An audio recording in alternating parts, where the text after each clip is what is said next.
स्वागत है पुनः नए एपिसोड में। और आज मैं एक नया विषय, बहुत ही नया विषय आपके सामने रखने वाला हूँ। दैट इज़ माय ऑटोबायोग्राफी, मेरे जीवन का वृत्तांत। सन 13 फरवरी 1979 को मेरा जन्म हुआ था, प्रातः 10:38 में। और जन्म से पहले की जो कहानी थी वो कुछ इस तरह थी कि मेरी माँ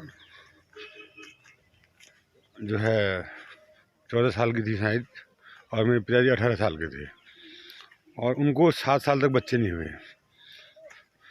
तो फिर हमारी दादी जो है इलाहाबाद जाकर बट वृक्ष के जो पत्ते लाईं,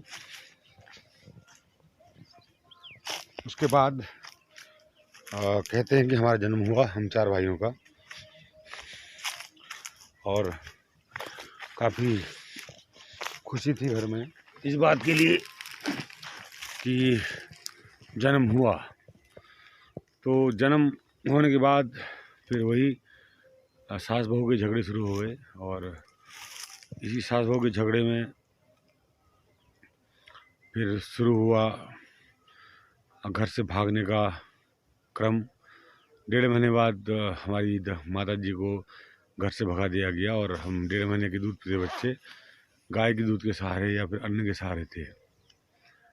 तो कष्ट किसी के जीवन में भी आते हैं, चाहे वो अवतारी पुरुष हो, चाहे संत हो, चाहे सामान्य मनुष्य हो, चाहे वो जीव हो। कष्ट हर किसी के जीवन में आते हैं।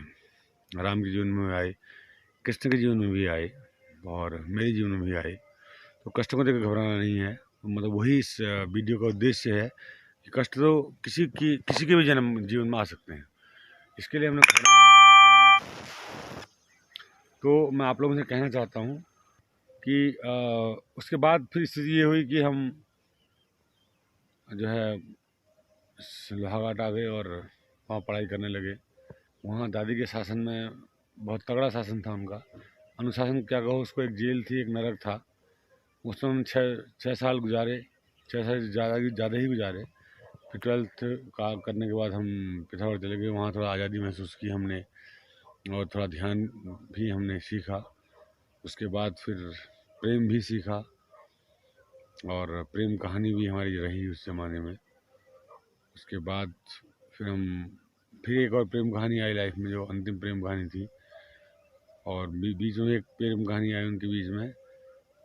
काफ़ी प्रेम का एक पन्ना हमने पढ़ा अपनी लाइफ में, जो हम बुद्ध के शरीर में रहते हुए नहीं पढ़ पाए थे, या शिरडी वाले साईं बाबा के शरीर में रहते हुए नहीं पढ़ पाए, विवेकानंद के शरीर में रहते हुए नहीं पढ़ पाए थे। तो उन पन्नों को पढ़ा हमने, और उन पन्नों को पढ़ने के बाद अब हम ये कह सकते हैं कि अब शायद कोई पन्ना पढ़ना शेष नहीं रह गया, कि और पन्ने कुछ पढ़ें कि जो बच गए हों। तो ये सारे पन्ने पढ़े। हमारी शादी भी इस तरह से हुई, वैवाहिक जीवन भी हमने देख रहे हैं, अभी और आगे देखेंगे। तो यही मेरे जीवन की कहानी है। विवाह भी मैं नहीं चाह रहा, अद्भुत ढंग से मेरा विवाह हुआ। शायद ही किसी का हुआ हो इस ढंग से, कि उसकी शादी कहीं और तय हो रही थी और मैं बीच में चला गया, और मेरी वजह से शादी टूट गई। और शादी टूट गई तो फिर शादी वो किससे करती, फिर मैंने शादी करी। और इसका नतीजा ये हुआ कि मैं आज उस बात को जान पा रहा हूँ, देख पा रहा हूँ, और उस अनुभव को जी पा रहा हूँ। अगर मैं कुंवारा होता तो शायद मैं उस अनुभव को नहीं जी पाता।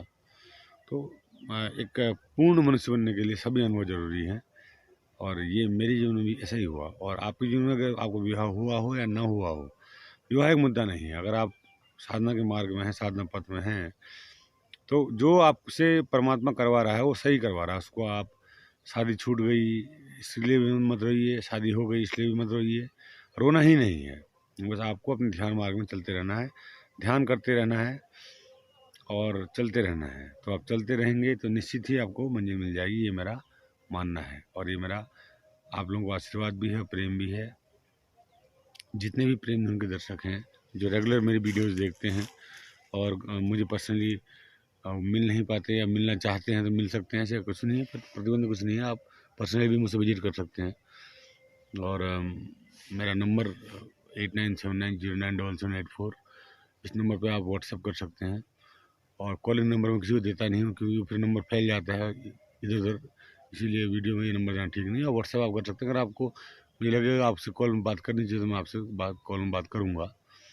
किसी भी प्रश्न के लिए, संसार का कोई भी प्रश्न हो, अध्यात्म से हो, गणित से हो, विज्ञान से हो, किसी भी या सामाजिक से हो, या राजनीति से हो, या कहीं कहीं से भी हो, ज्योग्राफी से हो, तो वो सारे प्रश्नों, या स्पेस साइंस से हो, तो सारे प्रश्न मैं कोशिश करूँगा कि अपने शब्दों में उनके जवाब आपको दूँ।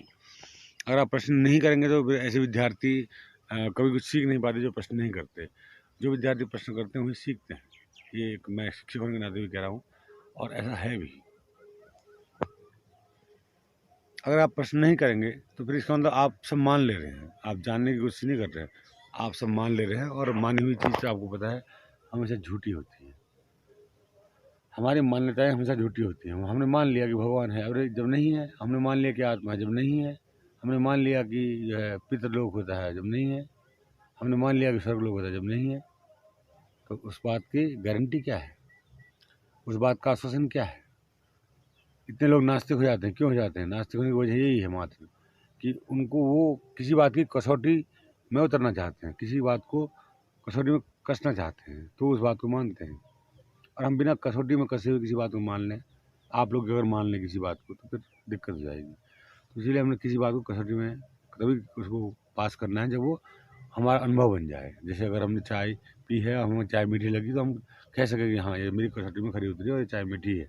अब बिना चाय को पिए हुए हम बहुत सारी बातें करने लगे, तो ये बात एकदम गलत है। और नास्तिक लोग अधिकतर ऐसा करते हैं। वो कोई खोज नहीं करते, वो भूतों की खोज करते हैं, न प्रेतों की खोज करते हैं, न भगवान की खोज करते हैं। वो सिर्फ खाली बस हाँ कि हम शमशान घाट में सोए, हमें वो भूत दिखे नहीं, कोई भूत होते नहीं है, ऐसा नहीं है। एक शमशान घाट में दिखे, दूसरे में जाओ, दूसरे में जाओ, तीसरे में जाओ, पूरे जीवन को लगा दो ना, तब तो लास्ट अंतिम में कहोगे यस भगवान नहीं है, भूत नहीं है। या स्टीफन हॉकिंस बन जाओ कि भगवान नहीं होता है। एक खोज करने मात्र से कुछ नहीं होता है। आप भगवान के अस्तित्व को जानना चाहते हैं, आपको समग्र में जाना पड़ेगा, समग्र को जीना पड़ेगा, जानना पड़ेगा, खोज करनी पड़ेगी, अपने कई जीवन लगाने पड़ेंगे, तब जाके आप ये तथ्य कह सकते हैं कि भगवान है या नहीं है। ध्यान आपने कभी किया नहीं, प्रेम आपने कभी किया नहीं, ठीक है, आपने कोई फीलिंग को जिया नहीं, और फिर आप कहते हो कि भगवान नहीं है या ये है नहीं है, तो ये तो फिर बेकार का तर्क है, बेकार का उलझाव है। आप खोज करिए, खोज करने के बाद आपको अगर तथ्यगत बात ना मिले तो आप कहिए कि ये चीज़ है नहीं है, नहीं है। उससे पहले यार है नहीं के चक्कर में पड़ जाओगे तो फिर ये ठीक नहीं है। तो आज के लिए इतना ही काफ़ी होगा। फिर मिलते हैं अगले किसी अंक में। गिनती में याद रखना, एडिटर महोदय पता हो कि शायद 62वां या 63वां हमारा एपिसोड चल रहा है अभी। तो मिलते हैं अगले एपिसोड में, तब तक के लिए नमस्कार। अपना ख्याल रखिए और अपने आप को जानिए।